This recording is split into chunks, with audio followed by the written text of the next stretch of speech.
Bonjour et bienvenue à l'édition de ce jour. Nous allons nous entretenir sur le thème « Il t'a exaucé ». Et le passage examiné est tiré de l'évangile de Marc, chapitre 11, verset 24. Il est écrit, je lis dans la version 8 secondes. C'est pourquoi je vous dis, tout ce que vous demanderez en priant, croyez que vous l'avez reçu et vous le verrez s'accomplir.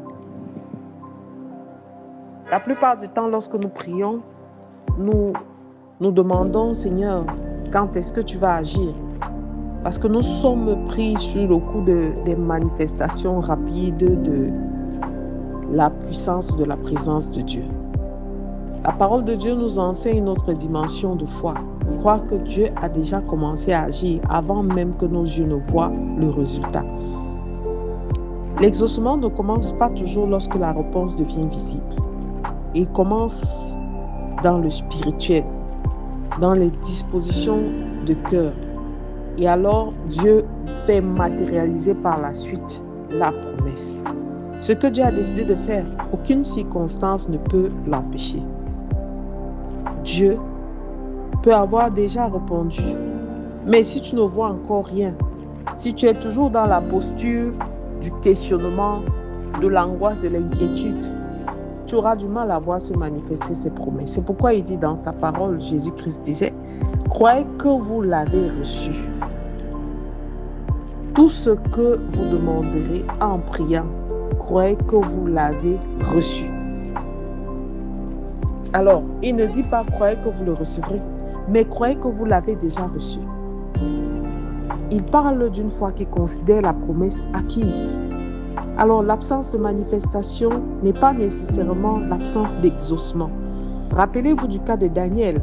Dans Daniel 10, pour ceux qui iront lire 12, il a dit, le premier jour où tu as eu à cœur de comprendre, de t'humilier devant moi, tes paroles ont été entendues. Alors, le Seigneur avait entendu avant même que lui n'y croie. Alors, bien-aimé, le Seigneur t'a entendu. Ne laisse pas ce que tu vois annuler les promesses que tu as reçues du Seigneur. Ne mesure pas la fidélité de Dieu à la vitesse de sa réponse. Le silence n'est pas son absence. Alors, le retard n'est pas un refus. L'invisible n'est pas l'inexistant. Aujourd'hui, tu dois comprendre plus que toute chose que l'exaucement doit venir dans un cœur reconnaissant avant même la manifestation. Peu de gens sont reconnaissants ici et peu de gens peuvent dire merci à Dieu pour tout ce qui s'était passé, pour tout ce qui avait réussi, pour toutes les attentes qui ont été. Non, on veut l'avenir, on veut de nouvelles choses, on attend de nouvelles choses. Il a déjà fait. Regarde aussi en arrière, lorsque tu as traversé des tempêtes, pense à cette période d'épreuves violentes, pense à ces batailles où tu te demandais comment tu vas t'en sortir. Ton passé contient des preuves de la fidélité de Dieu. Tu as déjà surmonté ces épreuves, ce que tu pensais insurmontable par le passé. Tu as vu des portes s'ouvrir. Tu as déjà été élevé. Le Seigneur t'a déjà prouvé sa présence. Alors, devant la situation actuelle, rappelle-toi qu'il a déjà fait. Et il n'a pas changé. Celui qui t'a exaucé hier exaucera encore aujourd'hui parce qu'il dit dans sa parole, vous êtes bénis de toutes les bénédictions. Et c'est lui seul qui peut faire infiniment au-delà de ce que nous pouvons penser, au-delà de ce que nous pouvons espérer. Bien aimé, il t'a déjà exaucé. Il t'a déjà exaucé. Alors tu dois pouvoir changer ta manière de prier. Car il existe une différence entre Seigneur, est-ce que tu m'as exaucé? Et Seigneur, puisque tu m'as entendu, je te remercie et je te fais confiance. Cela ne signifie pas que nous imposons à Dieu la manière ou le moment de la réponse, mais cela signifie tout simplement que nous nous abandonnons à sa souveraineté et nous lui faisons totalement et entièrement confiance. C'est ça même l'œuvre de la foi. Croire à ce que tu ne vois pas, toucher ce que qui n'est pas palpable, c'est ça l'œuvre de la foi. Alors aujourd'hui, peut-être que tu regardes une situation et tu te dis, Seigneur, quand vas-tu me répondre? Mais je veux que tu comprennes quelque chose, c'est que Dieu te répond, je t'ai déjà entendu, je suis à l'œuvre.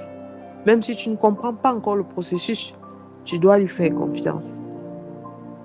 Celui qui tient les résultats entre ses mains connaît mieux que quiconque non seulement le timing, mais la préparation qui va avec la promesse à laquelle tu as été appelé. Bien-aimé, il t'a exaucé.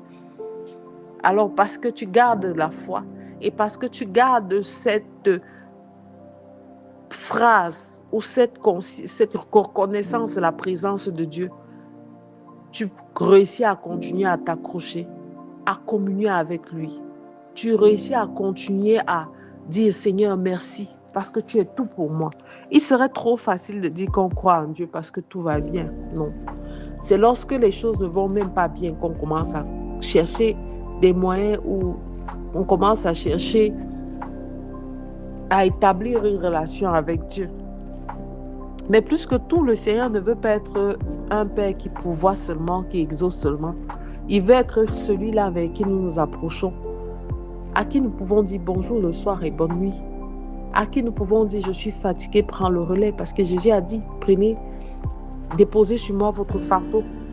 Alors, plus que tout, plus que l'exaucement, le Seigneur attend de toi une réelle communion, un attachement, une vie de fidélité. Alors, je te recommande de faire cette prière ce matin avec moi. Père éternel, je te dis merci. Je ne te témoigne pas suffisamment ma reconnaissance, Seigneur, mais je te dis merci. Parce qu'au plus profond de moi, je sais que tu as fait pour moi des choses que personne d'autre ne pouvait faire. Tu as existé pour moi. Tu as envoyé ton fils Jésus-Christ mourir sur la croix pour moi. Et pour moi, tu fais encore. Merci pour ton sang versé. Merci pour le sacrifice. Merci pour la vie. Merci, Père éternel, pour la communion renouvelée. Je bénis ton nom, je bénis tes œuvres aujourd'hui. Et je sais que tu m'as déjà exaucé. Toi qui vis et règnes éternellement, au nom de Jésus, nous avons prié. Amen, amen, amen.